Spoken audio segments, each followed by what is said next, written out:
서로 언어가 달라 말이 통하지 않을 때도 소통할 수 있는 매개체가 있습니다. 바로 인류 보편의 언어라고 불리는 음악인데요. 아주 먼 옛날부터 인류와 함께 해온 이 음악, 기쁨, 슬픔 이런 다양한 감정들을 표현하고 또 지친 삶을 이렇게 어루만져 주기도 하죠. 그런데 특히 이 클래식은요, 왠지 좀 어렵고 나와는 아주 거리가 먼 음악 장르라고 생각하는 분들도 계실 텐데 의외로 이게 우리 가까이에 있습니다. 그래서 톡톡동행 오늘 이 시간 쉽고 재미있는 클래식의 매력에 빠져봅니다.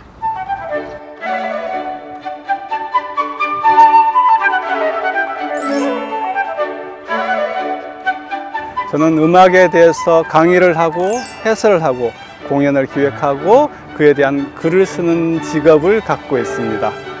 음악을 해설한다는 작업은 청중과 연주자와의 사이에 사다리를 이어주는 역할이라고 생각합니다. 아마 여러분들이 마니아가 되셔가지고 있으면은 그 사다리가 필요 없겠죠. 그때까지의 사다리 역할을 하는 것이 해설자의 역할이라고 봅니다. 음악의 힘에 대한 질문들을 많이 받습니다. 추상적으로밖에 이야기할 수가 없는데요. 음악이 당신에게 무엇이냐고 묻는다면 저는 음악은 희망이라고 말하고 싶습니다. 쇼생크 탈출 영화에 나온 그 말들처럼 세상에는 이렇게 팍팍한 면만 있는 것이 아니라 어느 한 구석에 비둘기가 날아다니고 꽃이 피어나는 공간이 있다는 것을 믿는 믿음, 그것에 대한 희망, 그런 것이 음악의 기본적인 힘이 아닐까 생각합니다.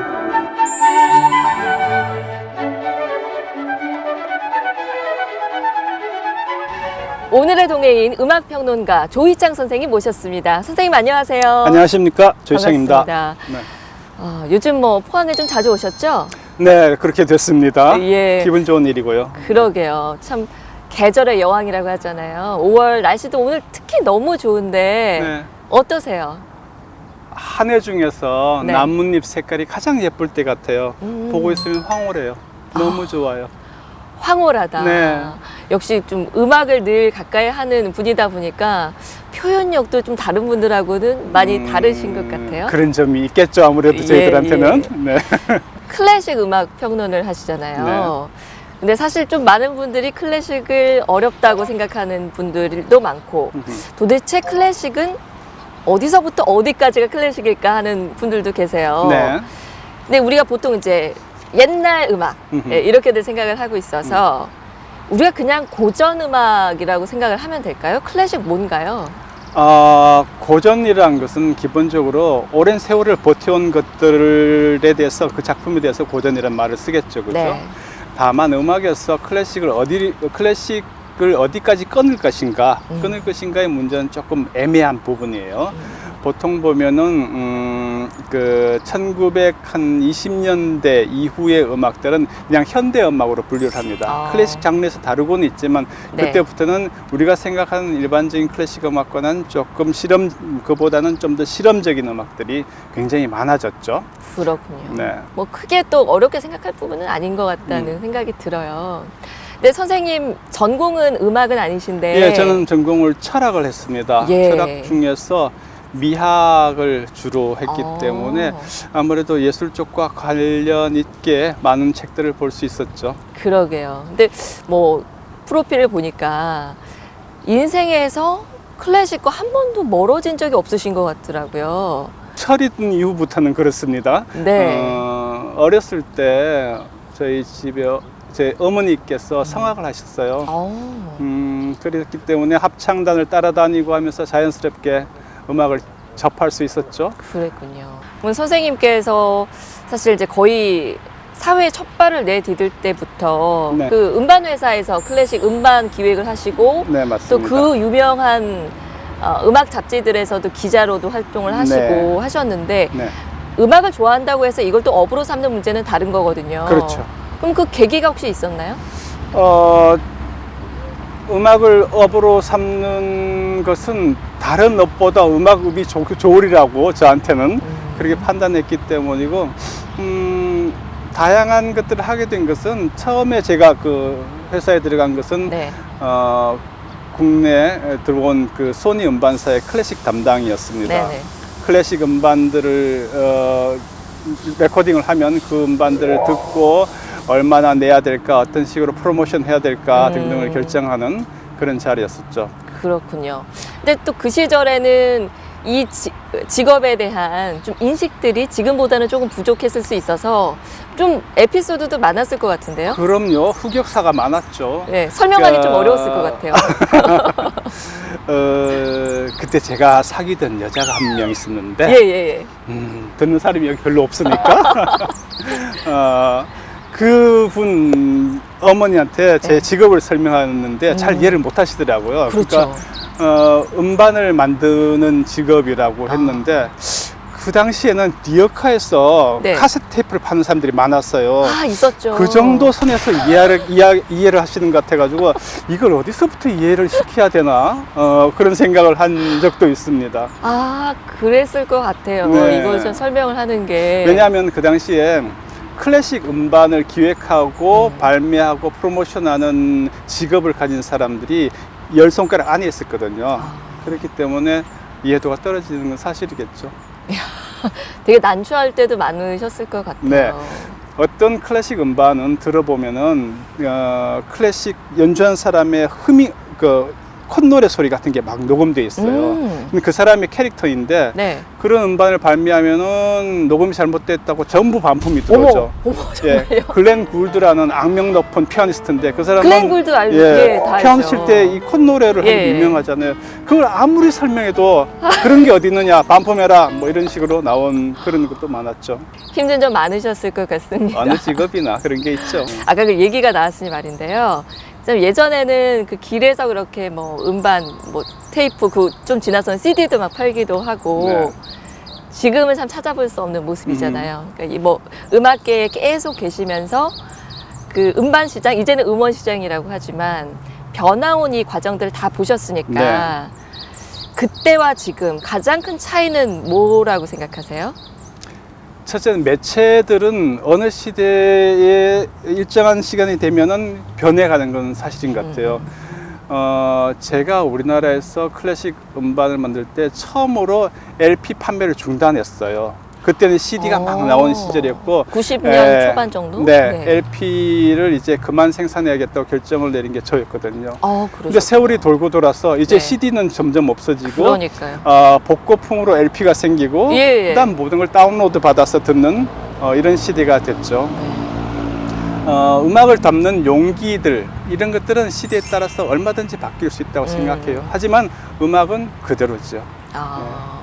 참 그때는 차트도 그렇게 많았던 것 같아요. 이렇게 순위 매기는 그렇죠. 프로. 그 길보드 차트라고 맞아요. 있었어요. 물론 클래식 쪽에는 없었는데 네. 가요나 팝 시장에서는 이 길보드 차트 지금 생각하면은 좀 그 정체가 불분명하기도 했어요. 그 길보드 차트 근데 영향력을 무시할 수 없고 맞습니다. 음반사에서도 그 길보드 차트를 꽤나 참조를 했습니다. 그랬었군요. 그러면 혹시 클래식도 그런 차트를 매기는 게 있나요? 네, 예를 들면 빌보드에 네. 클래식 차트가 생긴 것이 그렇게 오래되지는 않았는데 지금도 클래식 쪽에 차트가 있긴 해요. 빌보드의 클래식 차트가 그런 분이 있는 것 같네요. 예, 있어요. 크로스오버 차트도 있고 예. 클래식 차트도 있긴 합니다. 아마 좀 빌보드에 클래식 차트가 있었구나 하는 분들이 계실 것 같아요. 그만큼 또 클래식 하면은 사람들이 좀 동경하기도 하고 네. 왜 그런 거 있잖아요. 클래식은 제목도 어려워요. 그래서 제목도 어렵고 작곡가도 어렵고 왠지 내가 좋아한다고 말은 하고 싶지만 나는 잘 모르니까 그렇게 말하면 안 될 것 같고 그런 사람들이 많이 있거든요. 네. 근데 꼭 그런 것만은 아닐 텐데. 그 모든 분야에는 들어가면 전문 용어 있잖아요. 네네. 그렇죠? 거기에 너무 이제 실망하고 마음 다치고 맞습니다. 또는 쭈뼛쭈뼛할 필요가 없는 것 같아요. 그래서 저희가 이제 선생님께 좀 부탁을 드리려고요. 네. 좀 이렇게 클래식이 어렵다고 느끼는 많은 분들께 어떻게 하면 클래식을 좀 우리가 편하게 들을 수 있을지, 그리고 클래식을 우리가 듣는 이유가 무엇인지에 대해서도 선생님께서 말씀을 좀 잘 해주시면 우리가 더 가깝게 느낄 수 있을 것 같아요. 네. 네, 좀 부탁드려도 되겠죠? 네.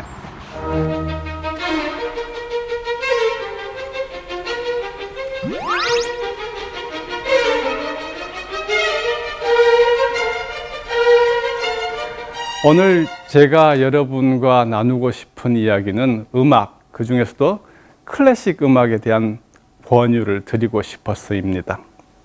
권유를 하기 전에 제가 가르친 학생들과 여러 사람들에게 클래식 음악을 멀게 생각하게 된 이유를 적어보라고 했습니다. 자유롭게.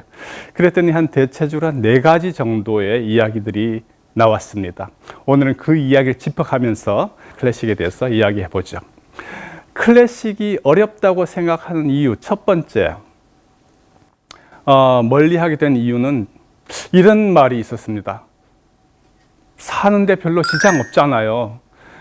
좀 무작정하고 센 말이라고 생각하는데 옛날에는 더 센 이야기도 들었습니다. 예술하면 밥이 나오냐, 뭐 쌀이 나오냐 이런 이야기를 들었어요. 지금은 그렇게까지 말씀하시는 분은 없는 것 같습니다. 다만 그런 비슷한 이야기를 들을 때 저는 이렇게 말을 합니다. 음악 들어서 절대 쌀 안 나오고 밥 안 나와요. 이렇게 말을 하죠.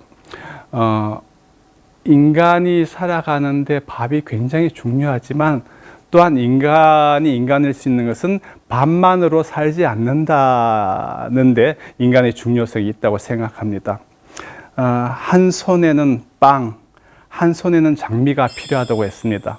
우리에게 빵이 필요하듯이 우리에게 장미가 필요하죠. 왜냐하면 우리는 인간이니까요. 그것으로 첫 번째 질문에 대한 답을 한 것 같고요. 두 번째는 많이 듣는 거죠. 어려워요. 들어도 모르겠어요. 특히 클래식에 나오는 전문 용어들, 뭐 아다지오, 모데라토, 알레그로, 지오코소 이런 단어들인데 이런 단어들의 질에 겁먹을 필요는 없다고 생각합니다. 왜냐하면은 모든 분야에 들어가면은 전문 용어라는 게 있는 것 같아요. 며칠 전에 제가 집을 좀 고쳤는데 건축하시는 분이 오시는데 한 10분의 1 정도는 일본말을 하시는 것 같아요. 뭐 덴조를 우라카이 해서 뭐 하는 이런 이상한 말씀을 쓰시더라고요. 그 사람들의 전문 용어인 것 같았어요. 하다못해 시장에 가도 그들의 전문 용어가 있는 것이고 이런 것에 너무 구애받아서 멀리할 필요는 없다고 생각합니다. 세 번째, 음악에 대해서 모르겠어요, 어려워요 다음에 너무 길어요, 지루해요 이런 이야기도 있습니다. 길다와 지루하다는 것은 굉장히 상대적인 개념인 것 같아요. 우리가 음악이나 뭐 책의 길이의 기준점을 어디에 잡느냐의 문제 같습니다. 우리가 일반적인 대중가요, 약 5분, 6분 정도 되는 그런 대중가요를 기본 길이로 환산을 한다면 클래식들은 확실히 길고 지루할 수 있겠죠. 하지만 반드시 짧은 것이 정답은 아닌 것 같아요.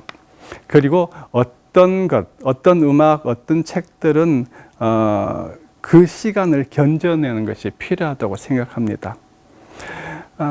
제 책에서도 그런 말을 한번 쓴 적이 있는데요.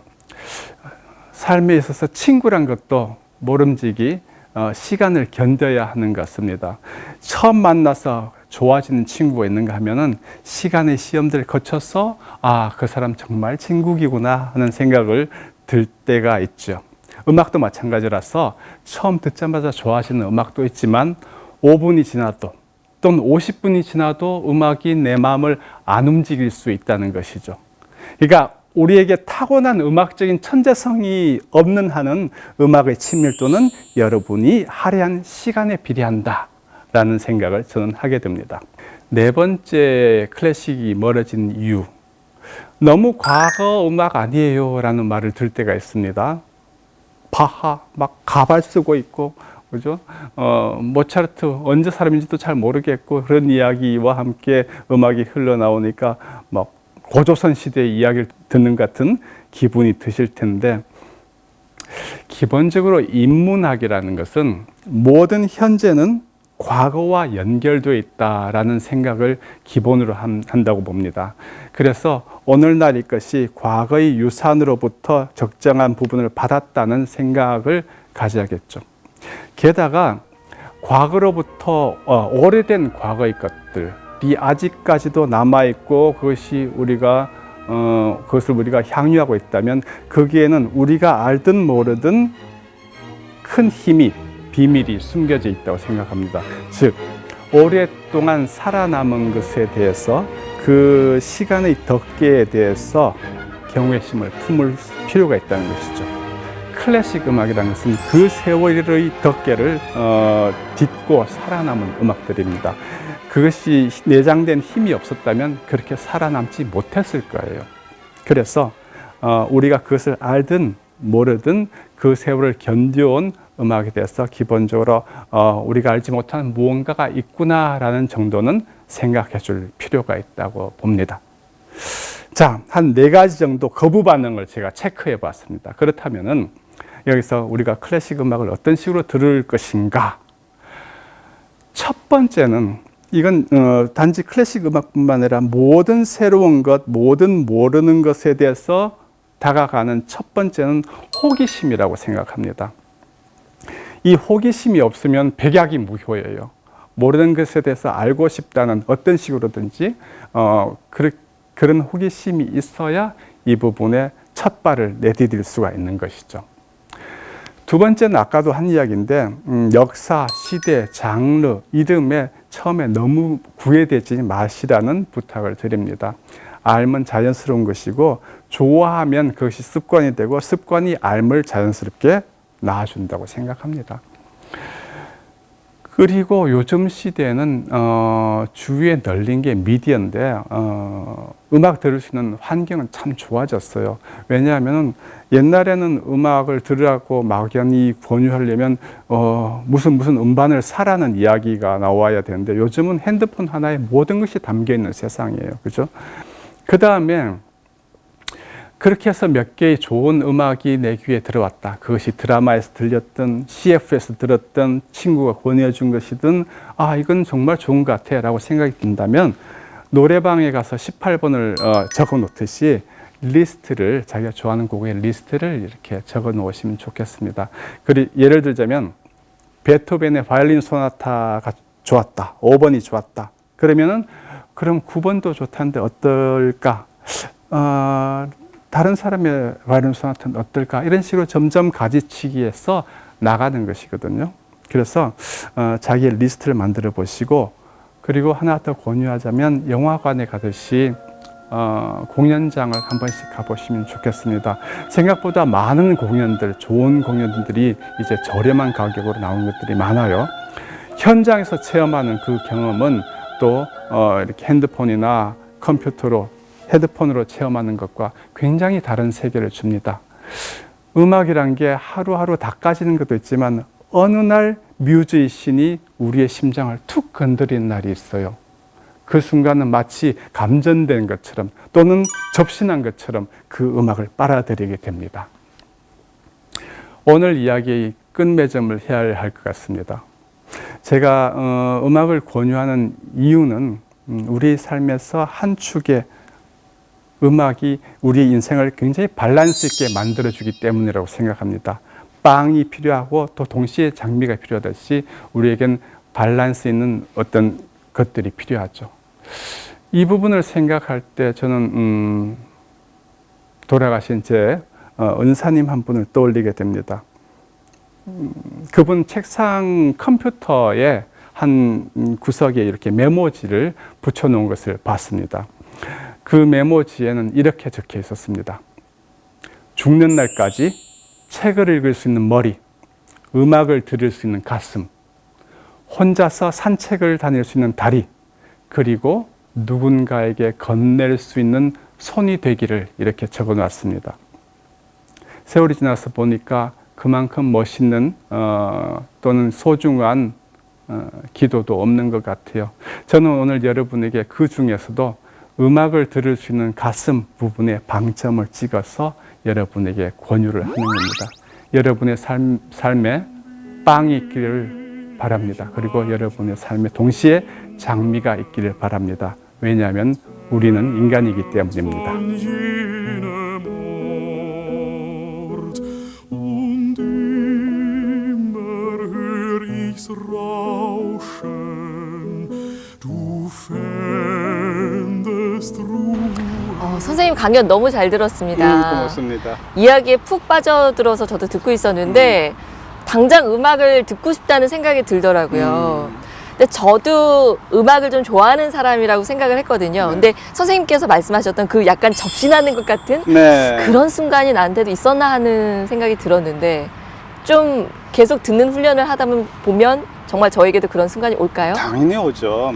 아, 제 삶을 돌아봤을 때 가장 소중한 시간들이었던 것 같아요. 어느 네. 날 음악이 나에게 다가온 순간들, 어느 날 식귀절이 가슴을 치던 순간들, 그런 게 있잖아요. 네네. 아, 이 곡은 날 위한 거야.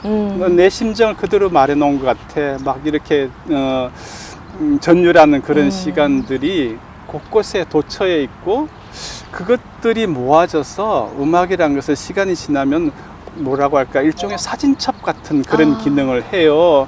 그래서 그 곡을 안 듣고 있다가 어느 날 문득 그 곡을 듣게 되면 자동으로 리플레이 되면서 잊어버렸던 기억 속으로 들어가게 되죠. 그죠? 맞습니다. 아, 맞아. 그때 그랬었지. 네.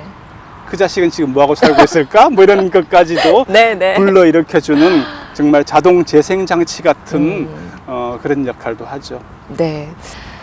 지금 저희가 포항문화예술회관 쪽에 있는 도시공원에 나와 있는데 선생님 이제 포항에서 그 공연 네. 기획 공연 3차례 네.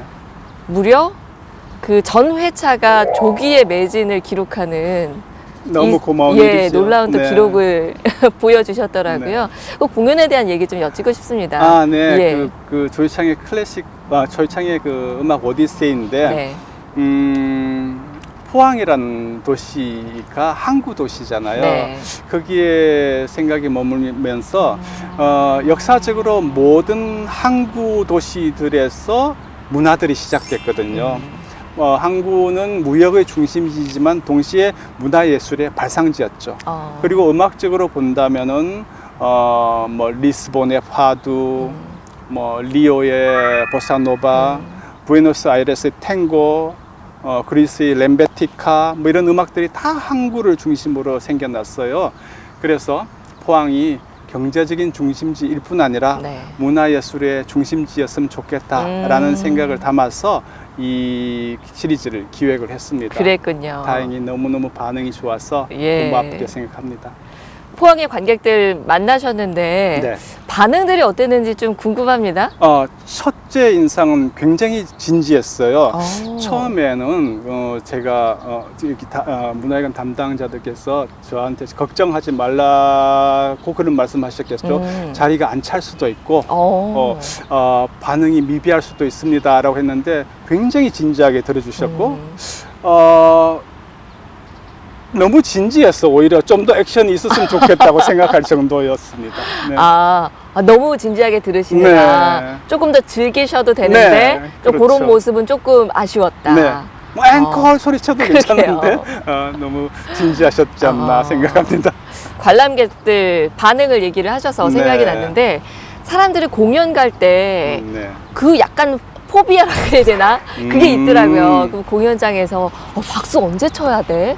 중간에 뭐 잠깐 끊기면서 쳐야 되나? 막 네. 이런 얘기들 많이 네, 하시는데 네, 그 공연장에서의 좀 기본적인 에티켓이랄까? 네. 이런 거 정리 한번 해주세요. 필요하죠. 이게 교양이라는 게 사실 그 장소에 어떻게 행동해야 될까를 아는 게 교양이잖아요. 그래서 특히 그 클래식 공연 같은 때는 박수 소리를 언제 내야 되느냐 뭐 이런 질문이 많이 들어옵니다. 뭐 약간의 박수는 용서되긴 합니다만은 첫 번째 생각해야 될 것은 악장이 나눠져 있는 경우에 1, 2, 3, 4 악장을 비해서는 악장 사이에는 박수를 안 치는 것이 원칙입니다. 되게 치고 싶을 때가 있어요. 예, 예. 꽝꽝꽝 하고 나오는데 와 하고 싶은데 다음 악장이 시작하는 거예요. 그럴 때 악장 사이에는 박수를 참아주시는 게 좋고요. 그럼 끝났을 때 박수를 어떻게 칠 것이냐. 네. 너무 박수 강박을 안 가졌으면 좋겠어요. 천천히 치면 되는데 그 치는 시점은 자 연주자들이 예를 들면 피아니스트라면 네. 피아노를 끝내고 일어섰을 때, 지휘자라면 지휘를 끝내고 돌아섰을 때 정도에 치면 충분하다고 생각해요. 오히려 박수를 늦게 치는 것보다 더 마음을 힘들게 만드는 건 네. 너무 일찍 치는 사람들이에요. 아, 완전히 끝나지 않았는데. 그 마지막 여운을 즐기고 맞습니다. 싶은데 예를 들면 모차트의 레퀴엠의 마지막 아멘이 쫙 나오고 있는데 나 이 곡 알아 하면서 물개박수 막 치면 정말 힘들죠. 민폐죠. 예. 예. 그래서 박수에 너무 강박을 갖지 마시고 천천히 남들 치실 때 그리고 지휘자나 연주자가 돌아섰을 때 일어섰을 때 치셔도 된다는 것을 말씀드리고 싶습니다. 좀 여유 갖고 네. 충분히 다 듣고 네. 그때 이제 눈치 봐가면서 적당히 네. 치면 되는군요. 베를린 필이 만든 그 영상 중에서 네. 클라우디오 아바두가 그 모차르트의 레퀴엠을 공연한 필름이 있어요. 거기 보면 레퀴엠 맨 마지막에 끝나고 약 한 25초 동안 지붕을 들고 있어요. 그동안 청중들이 미동도 하지 않고 어떤 소리도 내지 않아요. 마침내 이 지붕을 내리고 딱 돌아섰을 때 박수를 치기 시작하는 거죠. 성숙한 공연 문화라고 할 수 있겠죠. 이제 확실히 알았습니다. 악장 사이에는 치지 않는다. 네. 그리고 이제 소리가 완전히 끝나고 지휘자가 돌아섰을 때 네. 그때 쳐도 늦지 않다. 네. 네, 정리 잘 되셨죠, 여러분? 지금 성황리에 좀 잘 진행이 되고 있는 조이창의 음악 오디세이, 이게 항구 도시의 음악을 주제로 삼고 있잖아요. 그래서 또 궁금해졌습니다. 항구 도시에서 음악이 발달할 수 있었던 이유가 뭘지, 이게 단순히 지리적인 이유 때문인가요? 지리적인 이유도 물론 있겠지만 그 지리적인 이유가 촉발하는 어떤 그 상황들이 있죠. 무슨 말인가 하면 예를 들자면 부에노스아이레스 같은 경우는 그 당시에 남미에서 가장 많은 이민자들이 몰려오던 곳이었어요. 그러니까 그 중에서는 굉장히 힘들게 하루하루의 노동을 연명하는 사람들이 있었고, 그 사람들이 하루의 노동을 마치고 자기들을 위로할 수 있는 것은 한 잔의 술과 한 곡의 노래 뭐 이런 것들이 아니었겠어요. 그러다 보니까 그 노래는 삶에 굉장히 그 짙은 음영이 새겨지겠죠. 그렇죠? 정말 가슴의 노래가 되잖아요. 네. 그런 것들이 힘이 있거든요. 그래서 항구가 노래와 음악과 문화의 중심지로 발전하기 시작하는 거 아닌가 저는 그렇게 생각합니다. 오, 충분히 이해가 됐습니다. 네. 다른 노래들도 다 그래요. 네. 뭐 파두도 그렇고 다 나름대로 그들의 한을 노래했거든요. 그러니까 잡초처럼 힘이 있는 그런 에너지를 가지게 되죠. 예. 포항도 항구도시잖아요. 네. 그렇다면은 앞으로 좀 더 음악적으로나 예술 쪽으로나 좀 다양성을 가질 수 있는 잠재력이 우리도 많이 있지 않을까요? 바로 그 점입니다. 그 항구 도시의 그 가능성 중에서 그 항구 도시가 그 가능해지는 그 이유 중에서 가장 중요한 것을 저는 다양성이라고 보고 있습니다. 항구 도시만이 가질 수 있는 다양성, 그 다양성이야말로 문화예술이 번성할 수 있는 가장 좋은 토양이죠. 그렇군요. 자, 그렇다면은 이제 우리 포항이 좀 더 음악의 도시로서도 새로운 면모를 가지려면 음악이랑 좀 더 친숙해져야 되지 않겠어요? 근데 우리가 분명히 생활 속에서도 많이 클래식 또는 뭐 다른 음악들을 접할 텐데 모르고 그냥 지나치는 음악들이 또 많이 있단 말이죠. 네. 그런 거 선생님이 좀 소개해 주시면 좋겠는데요. 정말 너무너무 많아요. 네. 요즘은 그 CF나 영화나 드라마 쪽에서 어떻게 생각하면 클래식을 사용하는 게 유행이 아닌가 생각할 정도로 많아요. 예를 들어볼까요? 네. 드라마에서 나오는 음악들, 클래식들 많지만 예를 들자면 바하의 토카타 부가 이런 곡이 나온다고 칩시다. 어떤 거죠? 짜라란 짜라라란 짠 빠바밤 이게 깔리면 갑자기 이게 심각하죠, 막. 막장 드라마가 예. 벌어지면서 아니 네가 내 딸이란 말이냐 아버지 뭐 이렇게 이제 나와야 되는 풍경이 펼쳐지는 거죠. 네, 그다음에 그게 바하의 음악이었군요. 네, CF를 생각한다면 네. 글쎄요. 파가니니의 24개 카프리치오 중에서 24번째의 변주곡 따 띵딴딴 띵딴딴 띠라리라람 띠라람 굉장히 많은 맞습니다. CF에 나오고 있어요. 네, 굉장히 네. 색채적이기 때문에 네. 뭐 텔레비전 CF, 무슨 뭐 음식 CF 등등에 많이 나오는 걸 봤어요. 영화 같은 데도 좀 많이 나오잖아요. 너무너무 많죠. 어떤 거가 있었죠? 영화 속의 클래식을 가지고 1년 동안 제가 강의한 적이 있었어요. 와. 그래서 좋은 곡이 너무 많지만 네. 제 가슴을 가장 쳤던 곡은 역시 쇼생크 탈출에 나오는 모차르트의 피가로의 결혼 중에서 술라리아 따란디라란디라란디란 나오는 그 부분, 거기에 뒤에 나오는 그 레드의 멘트, 그 삶의 희망에 대한 그 이야기들 너무너무 감동적이었어요. 그리고 그렇게 음악과 어우러졌을 때 그게 레드가 그러는 것처럼 그 곡이 무언지 알 필요조차도 없었다. 마치 바깥에 새 한 마리가 이 쇼생크라는 담장을 부수고 날아 들어온 것 같았다라는 말을 했는데 그 삶의 희망을 그렇게 절절하게 보여준 적이 없었던 것 같아요. 그러게요. 네. 그러고 보면 참 음악의 힘이라는 게 그런 장면 한 장면도 이렇게 분위기를 확 살려주고 우리의 삶도 이렇게 분위기를 확 새로이 만들어주는 그런 힘이 있는 것 같아요. 지금 뭐 너무 왕성하게 활동을 하고 계셔서요. 좀 어제 뭐 좀 계속 기획 공연들도 있으시고 하신데 앞으로는 어떤 계획과 목표를 갖고 계신지 궁금합니다. 뭐 앞으로도 열심히 강의하고 네. 책도 쓰고 해야겠죠. 좀 더 주제에 밀접한 콘서트들을 기획하고 싶어요. 세분화된 주제. 네. 좀 더 세밀화된 주제를 가지고 진지하게 접근할 수 있는 그런 잘 기획된 공연, 그런 것들이 사람의 마음을 울리는 것 같아요. 예를 들면 이런 거예요. 뷔페나 종합 선물 세트로서의 공연이 아니라 일품 요리, 단품 요리가 잘 된 그런 기획을 선보이고 싶습니다. 메뉴 한 가지만 있는 맛집처럼 여기서는 요거 팔고 여기서는 요거 팔고 이런 공연들을 다양하게. 네, 그 메뉴 하나만 가지고도 충분히 여러 가지 바리에이션을 만들 수 있고 역사적으로 그런 공연들이 그런 음악들이 너무 많거든요. 네. 그곳에 집중해서 된 기획들을 선보이고 싶네요. 선생님이 이렇게 애써주시니까 이제 좀 더 많은 사람들 그리고 이 세상이 더 아름답고 풍성해지겠다는 생각이 들었습니다. 뭔가를 거기에 보탤 수 있다면 얼마나 좋겠습니까? 네, 앞으로도 많은 부탁드리고요. 네. 저희들이 더 음악으로 풍성한 삶을 꾸려나갈 수 있도록 도와주고 끌어주십시오. 부족하지만 그런 역할을 맡을 수 있다면 저는 제 삶이 보람될 것 같습니다. 네. 오늘 정말 즐거웠습니다. 네, 고맙습니다. 즐거웠습니다. 좋은 날이었습니다. 네.